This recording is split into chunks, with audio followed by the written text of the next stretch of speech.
जीतपुर में घर बाटे तो तोहनी जैसन कुत्ता से काठी के डर।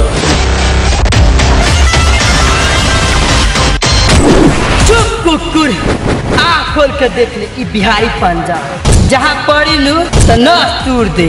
तोरा मुद्दे खातिर भी शिलाजीत खाए के पड़ी, समझ आए। नमस्कार, हम ओम प्रवेश यादव के तरफ से ई बड़ा दशई एवं छठ के ढेर सारा शुभकामनाएं। हमार एल्बम आई रहे बाबा हमरो के हीरो बना दी, एमे अपने लोगन बहुत ही प्यार और दुलार दिल रहनी। ये दुलार और प्यार के आशीर्वाद से हमार फिल्म आ रहा बा किस्मत। अपने लोगन से बहुत ही आशा और विश्वास बा कि हमार फिल्म किस्मत में ऐसा ही प्यार और दुलार, बहुत अच्छा डायलॉग भी बा। जितना खराब सीन है सब सेंसर काट के हटा दिल बा और ये फिल्म तुरंत लागे जा रहा बा हमने के ये हॉल जीतपुर, कलैया, बीरगंज और जनकपुर में। ये लिए अपने लोगन से बहुत ही विश्वास बा कि अपन फिल्म देखे हम लोगन किस्मत। ये कहते अपने लोगों से कहे के चाहते हैं कि हमारे फिर फिल्म शूट हो जा रहा बा प्रेम और विवाह। अगर अपने लोगों में कलाकारिता बा तो संपर्क करी और मिल के इस क्षेत्र के एक बॉलीवुड के इससे भोजपुरी के क्षेत्र बनावे के चाह जाओ।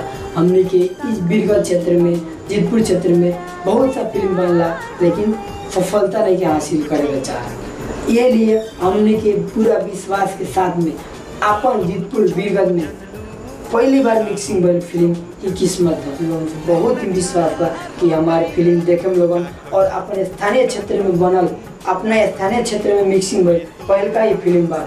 अपने लोगों की अगर अच्छा लगी तो हौसला हमने की भी बढ़ी और कमी कमजोरी बा तो कहीं लोग हम लोग सुधार के अच्छा फिल्म बनावे कोशिश करम सन। फर्स्ट अपने लोगों से विश्वास बा कि अपने के क्षेत्र में बनल पहल का फिल्म बा और पहला ही फिल्म बा कि अपन क्षेत्र के स्थानीय कलाकार से बनल फिल्म जहाँ एडिटिंग कइल बा। बहुत ऐसा इफेक्ट बा कि बाहर बड़ा बड़ा फिल्म में ना डालल गइल बा लेकिन अपन फिल्म में डालल बा।